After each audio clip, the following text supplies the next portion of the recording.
Ito yung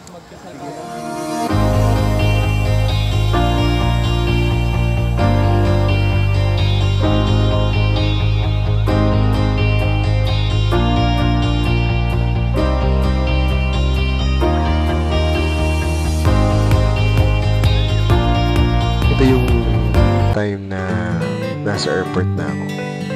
Papunta ng Boracay.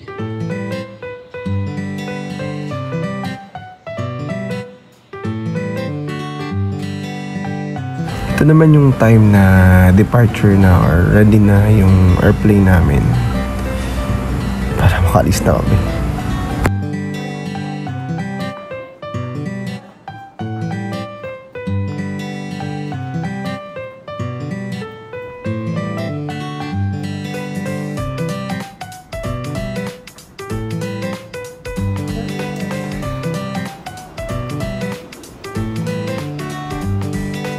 Yung time na nakapila kami kasi madaming pasahero during that time.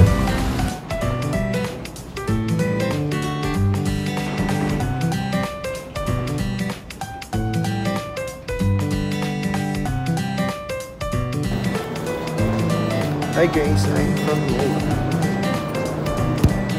Dito tayo sa MOA right now and wala akong kasama. Snorkeling.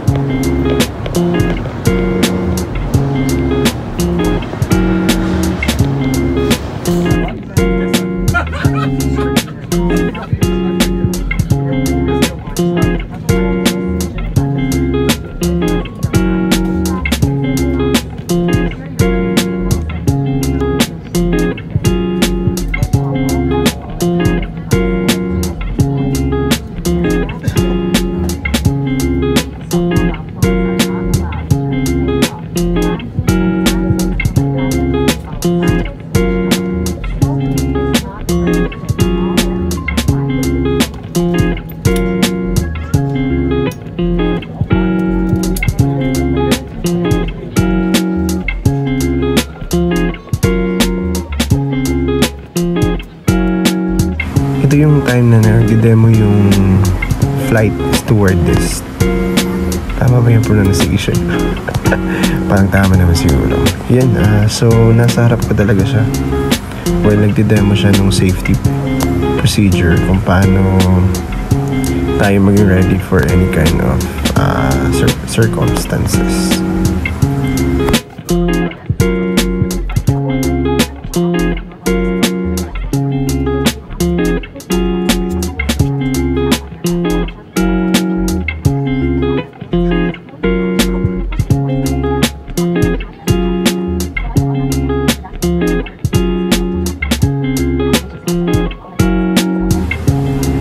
Ito, landing na kami pa.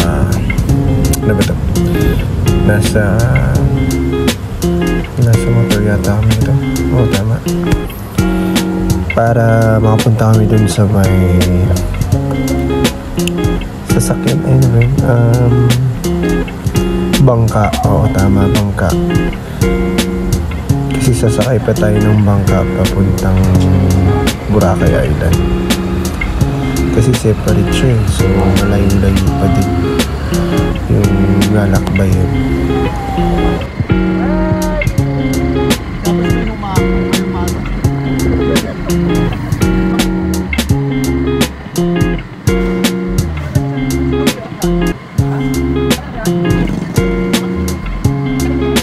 Ito naman yung time na nasa bangka na kami, bale hintay na lang kami na umalis yung bangka or yung lansa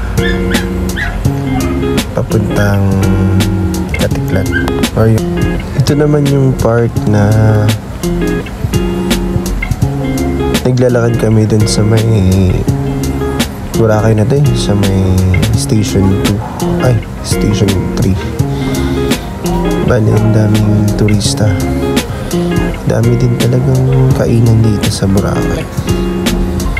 Basta stop, madami talagang kainan, tapos mga souvenir stop, mga parang gano'n. Makikita mo naman ang dami tao, and then makikita mo din na madaming parang restaurant sa gilid. Pati yung mga souvenir nandyan lang, pwede mo mabili agad-agad. Tapos tumatanggap na din pala sila dito ng QR, yung sa GCash payment. Ang daming souvenir na pwede mong pagpilian. Tapos meron pang nag-o-offer ng mga massage, like yan, tulad nila, diba? So nag-o-offer sila ng ganun. And then ang dami foreigner, may Chinese, halos iba-ibang nationality foreigner, yung iba, pero may mga local din madami. Like madami din talagang pumupunta dito para magpasyal. Makikita mo naman na napaka-warm welcome kami, or yung mga tao niyo, welcome talaga nila yung mga turista.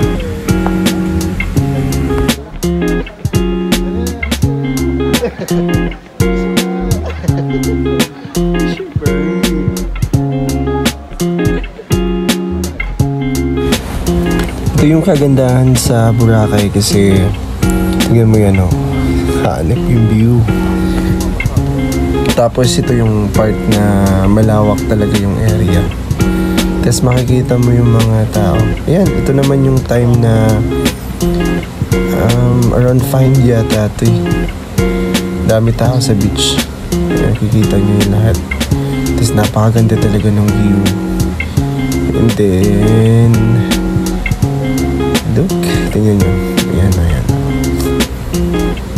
Maganda yung scenery. Ay, scenery. Yan.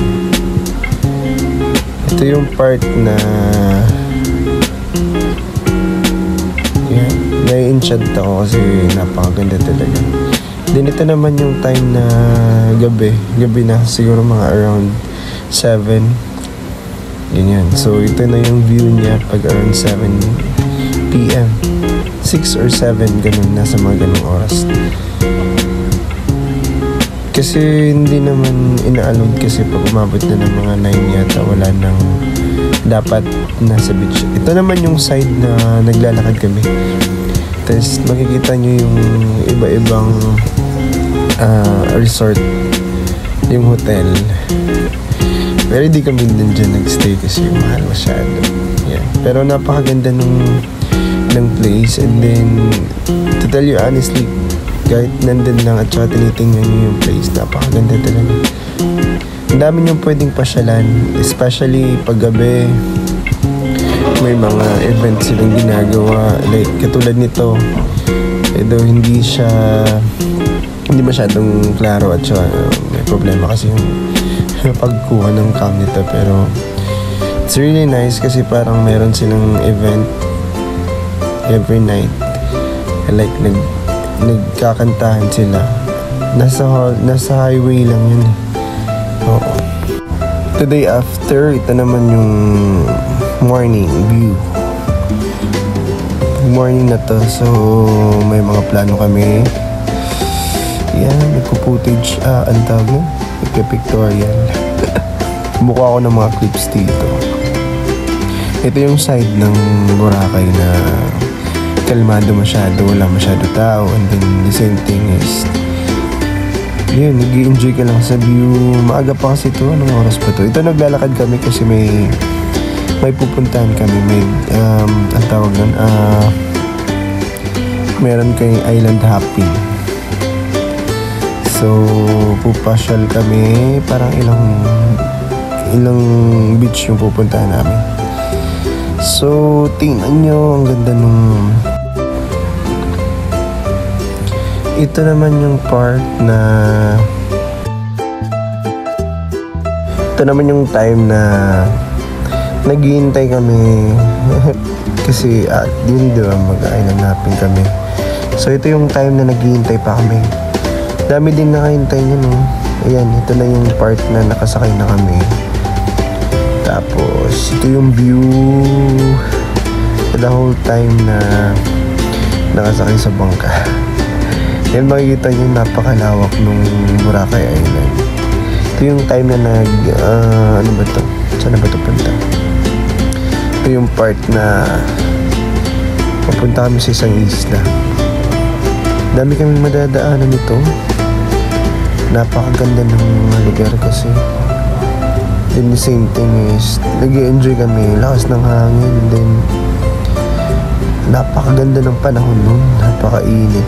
Tapos, wala talagang sign na uulan. Kaya nag-enjoy kami.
Ito yung time na nasa labas kami, tas tumitingin sa beach. Oo, actually pabili kami ng mga souvenir ito. And papakita ko sa inyo yung napaka-wide na tawag ng seashore. Yan. Napakaganda ng beach nila, napaka-white sand. Then napakaganda din ng araw nun eh. Kita nyo naman, tas ang dami puno ng niyog.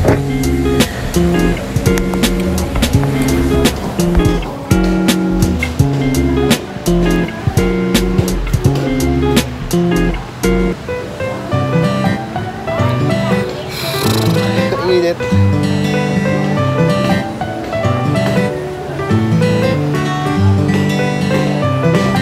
Tambay saglit, ganun.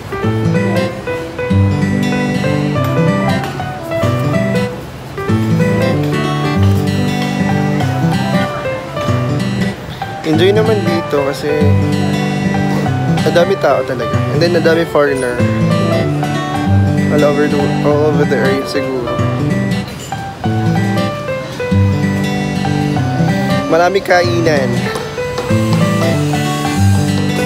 Mainit lang talaga siya pero okay naman din. So far na-enjoy ko. Stay in Boracay for ilang days ba ako dito. Parang pang 3 days ko.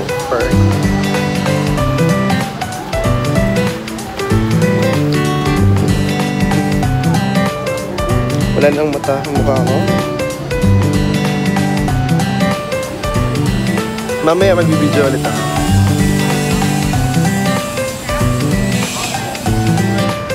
Hi guys! Good afternoon. Good day. So, andito ako sa Boracay today. Napakita kasi, kaya mainit lang. Mamaya siguro magbibideo ako ulit. Papakita ko sa inyo. Hindi napakaganda ng view. And then,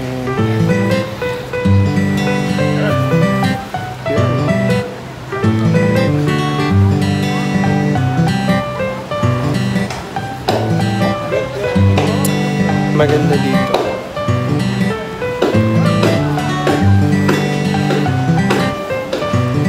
Maganda yung night life dito.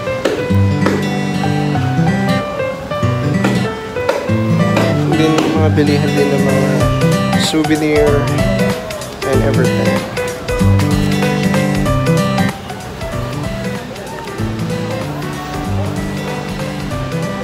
Ang init. But so far, so good. Bye-bye.